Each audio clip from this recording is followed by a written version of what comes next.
wouldn't like to live with less pain, stress, fear, and anxiety, wouldn't you? You bet. You bet. I mean, you'd have to be pretty stupid to turn that down. If we could just take a pill or a class or read a book and everything would get better and stay better. Wouldn't that be great? Look, we want to feel good.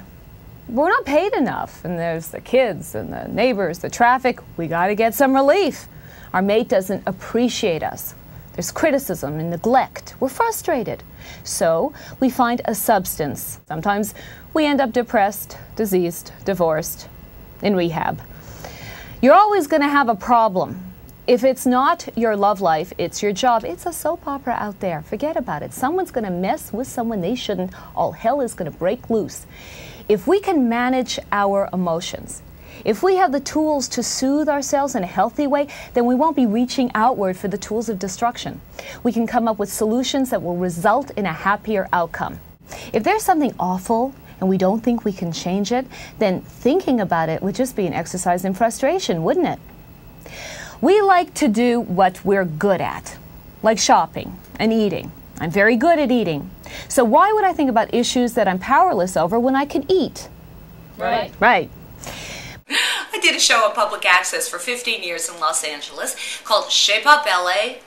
I came to Los Angeles from Montreal, making a right at Ohio, to get into television. Instead, I got into drugs, alcohol, limos with strange men.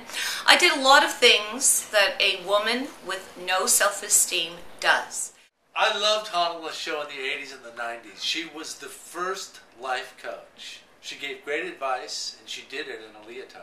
Oh, honey, don't you just love man-on-the-street interviews?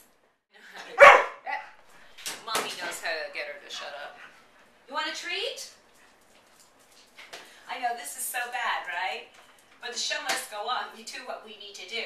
And this is what my mother did. She just shoved food in my mouth, which is why I used to weigh 160 pounds. One of the things I've learned is that my gut doesn't have a voice. So what it does is it secretes really caustic chemicals into my stomach. It's called a gut feeling. I've learned a lot of things in my 54 years. It's a 54-year-old gut. And it knows things. And so I listen to it. It's all my knowledge. It's also the fun. So I don't ignore it now, like I used to. Because, you know, sometimes you'll have a scary thought, and you're like, oh my God, no, I don't want that thought. I'll think about that tomorrow. And so we run. But now I know that thought is just a message from the gut. It will keep sending messages until I listen. Right, little gut? Yes. Sarai? Come, laugh with Hanala. Love, acceptance, understanding, gratitude, and honesty. We need a good laugh, don't you think? Don't you think? Here you go. This is an antidepressant that works with no side effects.